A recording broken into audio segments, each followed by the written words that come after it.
গত পরশুদিন আমি সাভারে গিয়েছিলাম সেনাবাহিনীর একটি প্রশিক্ষণ কেন্দ্র দেখতে। যার সময় দুপাশে মিল ইন্ডাস্ট্রি আছে, অবশ্যই সেটা একটি ভালো বিষয়, কিন্তু মিল ইন্ডাস্ট্রির কারণে সবকিছু মিলিয়ে দুপাশের রাস্তার যে অবস্থা, এটি আপনাদের প্রত্যেকেরই চোখে পড়েছে।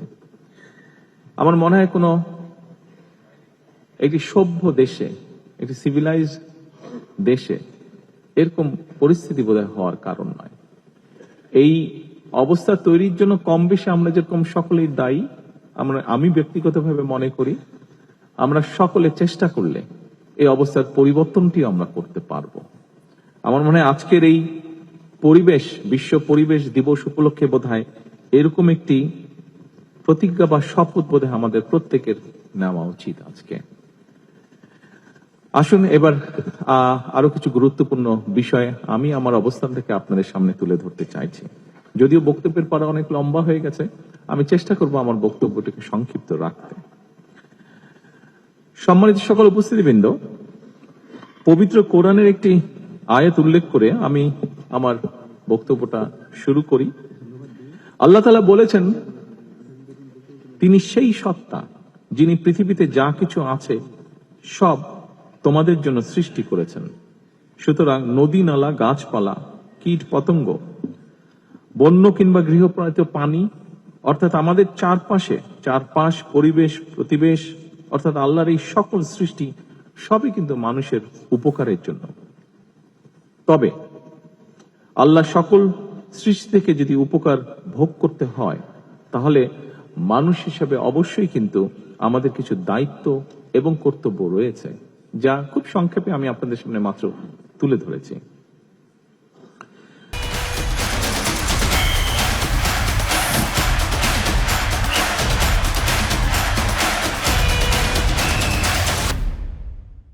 যথানিয়মে সকল সৃষ্টির যত্ন এবং পরিচর্যা করা আমরা যারা মানুষ তাদের বা মানব সমাজের দায়িত্ব।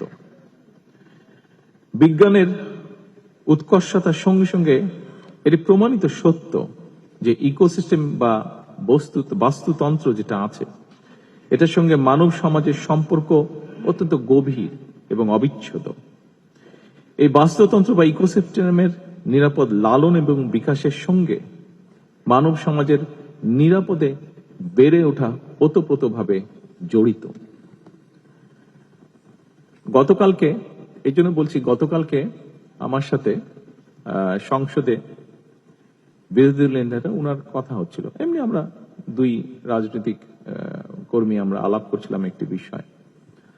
কিছুদিন আগে উনি হঠাৎ অসুস্থ হয়ে গিয়েছিলেন এবং ওনাকে গুলশানে, উনি খুব সম্ভবত লেক ভিউ হসপিটালে ছিলেন, তো ওখানে ওনাকে ছাদে নিয়ে যাওয়া হয়। একদিন ছাদে নিয়ে যাওয়ার পরে উনি হাঁটছিলেন, কিন্তু উনি আমাকে যেটা বললেন যে কিছুক্ষণ পরে উনি আর ছাদে হাঁটতে পারছিলেন না, কারণ আশেপাশে এত অসম্ভব স্মেল লেকটার। তো আমার মনে হয় এই যে কথাটা বললাম, দেখুন এরকম অভিজ্ঞতা বোধহয় আমরা সকলেই, শুধু বিরোধী দলীয় নেতাই নয়, সকলেই কম বেশি আমরা বিভিন্ন সময় এটা ফেস করে থাকি, এক্সপেরিয়েন্স করে থাকি এরকম অভিজ্ঞতা। সেজন্যই বলছি যে এইটার নিরাপদ লালন বা বিকাশের সঙ্গে মানব সমাজ বা আমরা কিভাবে জড়িত। উপস্থিতিবৃন্দ, আজকের এই পরিবেশ মেলা কিংবা বৃক্ষ মেলার যে আয়োজন, এটা যেমন বর্তমান এবং ভবিষ্যৎ প্রজন্মের সুন্দর এবং সুস্থভাবে বেড়ে ওঠার জন্য একটা নিরাপদ বিনিয়োগ বলে আমি মনে করি, যদি আমরা সকলে সিনসিয়ার হই।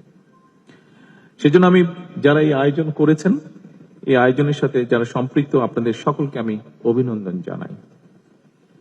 তবে এই আয়োজনটা কেবলমাত্র একটা বাৎসরিক আনুষ্ঠানিকতার মধ্যেই যদি সীমাবদ্ধ থাকে, সেটা বোধহয় থাকা উচিত হবে না।